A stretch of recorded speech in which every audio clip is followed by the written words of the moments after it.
Just a couple of hours ago, late this afternoon, the New York Times ran a story saying that Florida Congressman Matt Gaetz is under federal investigation for playing some role in sex trafficking and potentially having a relationship with a 17-year-old girl. There are very few details in major news outlets tonight about this story. We have no background on it all and not even any very informed questions. Instead, we've invited Congressman Gaetz on the show to respond to these stories and give us his view of them. Congressman, thanks so much for coming on. Appreciate it. So this is obviously a serious allegation. Tell us what the truth is from your perspective. It is a horrible allegation, and it is a lie. The New York Times is running a story that I have traveled with a 17-year-old woman, and that is verifiably false. People can look at my travel records and see that that is not the case. What is happening is an extortion of me and my family involving a former Department of Justice official. On March 16th, my father got a text message demanding a meeting wherein a person demanded $25 million in exchange for making horrible sex trafficking allegations against me go away. Our family was so troubled by that, we went to the local FBI. And the FBI and the Department of Justice were so concerned about this attempted extortion of a member of Congress that they asked my dad to wear a wire, which he did with the former Department of Justice official. Tonight, I am demanding that the Department of Justice and the FBI release the audio recordings that were made under their supervision and at their direction, which will prove my innocence and that will show that these allegations aren't true. They're merely intended to try to bleed my family out of money. And this former Department of Justice official tomorrow was supposed to be contacted by my father so that specific instructions could be given regarding the wiring of $4.5 million as a down payment on this bribe. I don't think it's a coincidence that tonight, somehow, the New York Times is leaking this information, smearing me, and ruining the investigation that would likely result in one of the former colleagues of the current DOJ being brought to justice for trying to extort me and my family. So a couple of obvious questions that come to mind, and again, just to restate, this just happened, don't have any other information beyond what we've already said and you have said. First of all, who is this Department of Justice former employee who's trying to extort the money from you, you say? His name is David McGee. He was a top official in the leadership in the Northern District of Florida as a prosecutor. He currently works at the Beggs and Lane law firm.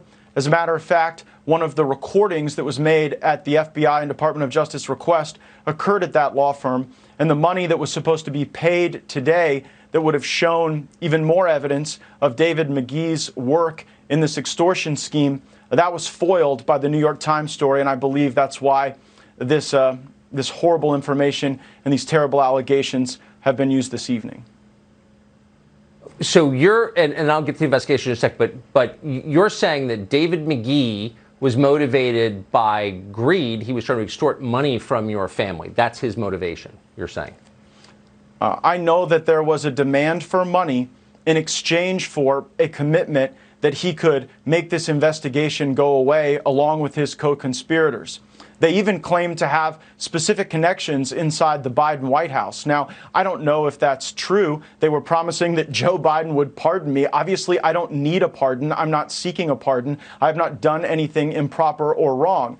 But what I am troubled by is the real motivation for all of this. You know, just tonight, Ted Lieu, a Democrat, is calling on me to be removed from the House Judiciary Committee.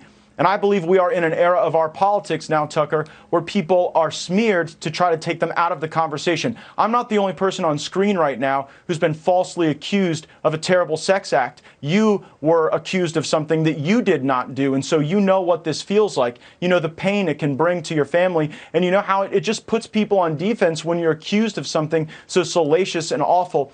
But it did not happen. It is not true. And the fact that it is the basis of this attempt to extort my family tells a lot. And if the FBI and Department of Justice will release the tapes that they are in possession of, the American people will see what is really going on. You just referred to a mentally ill viewer who accused me of a sex crime 20 years ago. And of course, it was not true. I'd never met the person. But I do agree with you that being accused falsely is one of the worst things that can happen. And you do see it a lot. Let's go back to the investigation. You say that it was that it was or is underway. There was an investigation. What is the basis of that investigation? What is the allegation? That's really not very clear from these news stories. Yeah, again, I only know what I've read in the New York Times. I can say that actually you and I went to dinner about 2 years ago. Your wife was there, and I brought a friend of mine. You'll remember her. And she was actually threatened by the FBI, told that if she wouldn't cop to the fact that somehow I was involved in some pay-for-play scheme, that she could face trouble. And so I do believe that there are people at the Department of Justice who are trying to smear me, providing for flights and hotel rooms for people that you're dating who are of legal age is not a crime. And I'm just troubled that the lack of any sort of legitimate investigation into me would then would then convert into this extortion attempt. I don't remember the woman you're speaking of or the context at all, honestly. But I would like to know who. So they're saying there is a 17-year-old girl who you had a relationship with. Is that true? And who are they? Who is this girl? What are they talking about? The New York Times. The person doesn't exist. I have not had a relationship with a 17-year-old. That is totally false. The allegation, as I read it in the New York Times, is that I've traveled with some 17-year-old in some relationship. That is false, and records will bear that out to be false. How long has this investigation been going on? Do you know? I don't know. When were you first informed of it? Again, I really saw this as a deeply troubling challenge for my family on March 16th, when people were, talking about a minor and that there were pictures of me with child prostitutes. That's obviously false. There will be no such pictures because no such thing happened. But really on March 16th was when this got going from the extortion standpoint. So what happens next? I mean, you can say there is this investigation, I guess a criminal investigation. I'm not quite sure where the sex trafficking part comes in. I don't, again, for the fifth time, I don't really understand this story very well. But where does it go from here? I mean, you've made an allegation against someone by name on the air and accused him of trying to extort millions of dollars from your family. What happens tomorrow? Well, what was supposed to happen was the transfer of this money that would have implicated the former colleague of these current DOJ officials. But that's obviously not going to happen tomorrow because the New York Times story was leaked in order to quell that investigative effort. So here's what needs to happen next. The FBI and the Department of Justice must release the tapes that are in their possession that were done at their direction. Those tapes will show that I am innocent and that the whole concept of sex charges against me was really just a way to try to bleed my family out of money and probably smear my name because I am a well-known, outspoken conservative, and I guess that's out of style in a lot of parts of the country right now. Matt Gaetz, I appreciate your coming on tonight.